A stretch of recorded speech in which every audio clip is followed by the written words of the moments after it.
Hey guys, grab your favorite snack, plop down on the comfiest corner of the couch, and let's hang out for a bit.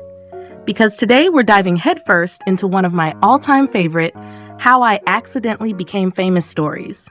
You already know who I'm talking about. Chaanu, the resident heartstopper of Astro, the man who somehow manages to look like a real-life webtoon character, even when he's wiping sweat with the back of his hand on stage. But plot twist. Behind those shiny stage lights and Instagram melting visuals is a very human story about a shy crush, a box of FT Island stickers, and a whole lot of what ifs. So buckle up, besties. This one's got everything. First love butterflies, practice room tears, a dash of wholesome chaos, and a surprise cameo from a pencil case covered in band merch.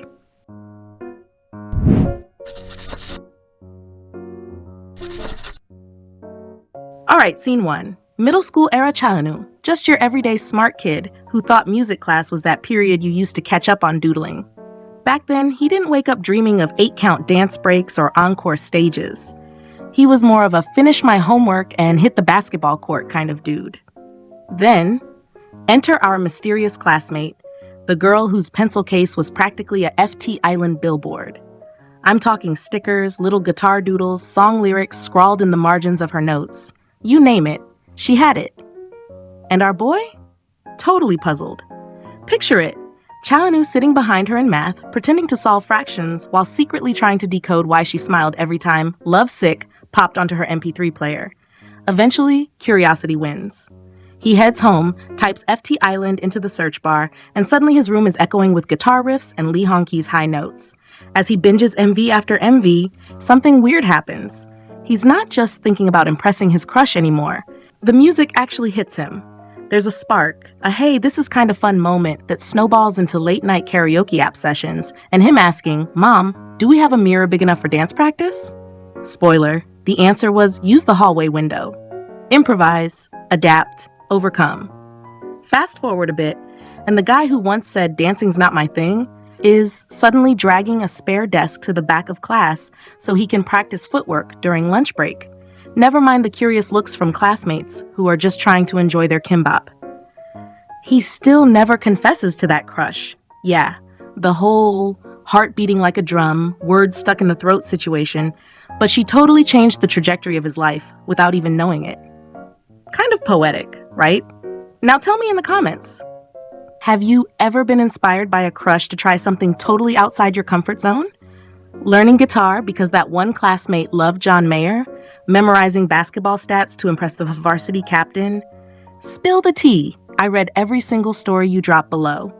And hey, if you're feeling the vibe so far, tap that subscribe button real quick. It takes like half a second and helps the channel so much. Okay? Cool. All right, bridge time. Because if you thought the glow up from clueless middle schooler to rising trainee was smooth sailing, oh boy, grab a tissue box. Let's jump into the part of his journey our guy describes as, I basically cried every day. No exaggeration. During an episode of All the Butlers, he opened up about those early days. And y'all, he did not sugarcoat it. He said, I began my trainee days at 17, and those days were hard. Simple, straightforward, but let's unpack that. See, before becoming a trainee, Unu was the golden kid. He was good at sports, good at school, constantly praised by teachers and adults. He was probably that guy in school who wins everything from academic awards to relay races, while the rest of us were just trying not to trip over our shoelaces.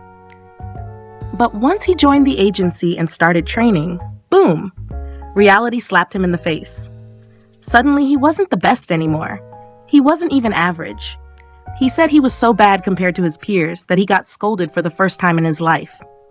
Imagine being the golden boy your whole life and then walking into a room where no one cares how cool you were in school because everyone around you is insanely talented. Harsh. And it didn't just stop at 1 or 2 scoldings. Oh no. He said he was told he was like a fish out of water over 30 times a day. Let's pause there. 30 times a day.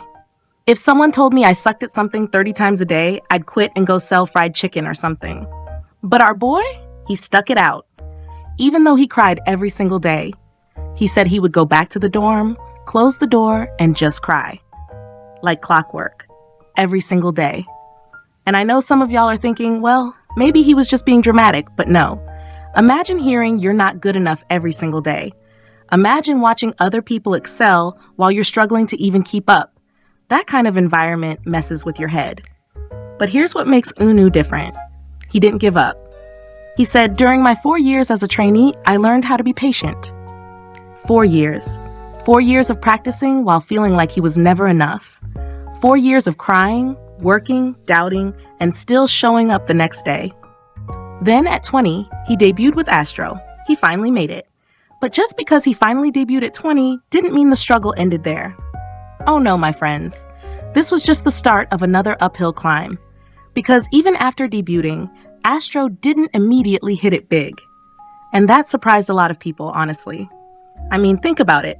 Astro had visual king Chaeunwoo, the all-rounder genius Moonbin, the adorable maknae Yoonzana, our brainy, reliable leader Jinjin, the multi-talented Lucky, and the sweet, steady MJ.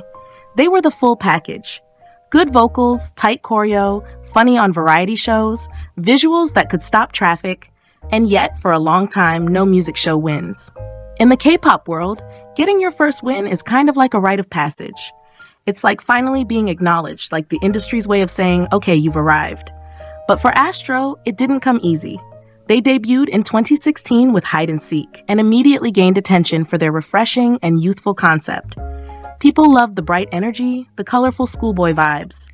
But despite being popular among fans, they weren't winning on music shows.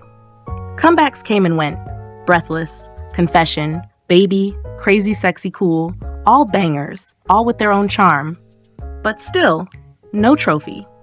And you know what makes this even more emotional? Eun was becoming more and more well-known during this time, not just as an idol, but also through acting and variety shows. He was slowly rising as an individual, but Astro as a group was still struggling to break through that final barrier. And that's the part that hits hard. Because Eunwoo has always been loyal to Astro. Even as his personal fame skyrocketed, he never once distanced himself from the group. He always said, I'm Astro's Chaeunwoo. Always putting the group name first. Always going back to practice. Always being part of group schedules, no matter how busy he was. Still laughing with the members, still posting about Astro first. Like, he knew who he was and where he came from, and he wasn't going to forget it. And then, finally, in 2019, 3 years after debut, Astro won their first ever music show trophy with All Night. Guys, can you imagine that moment? 3 years of waiting. 3 years of pouring their hearts into each stage, only to walk off with nothing. And then that one night, everything changed. When they were announced as the winner, the members just broke down. You could see it in their eyes. All the pain, the late nights, the close calls, the frustration, the tears behind the scenes. It all came out in that one moment. Eunwoo cried. Sana cried. They all did. And honestly, I cried too, and I wasn't even there. It wasn't just about winning. It was about surviving. It was about proving that they weren't just another cute boy group. They were artists, performers, fighters.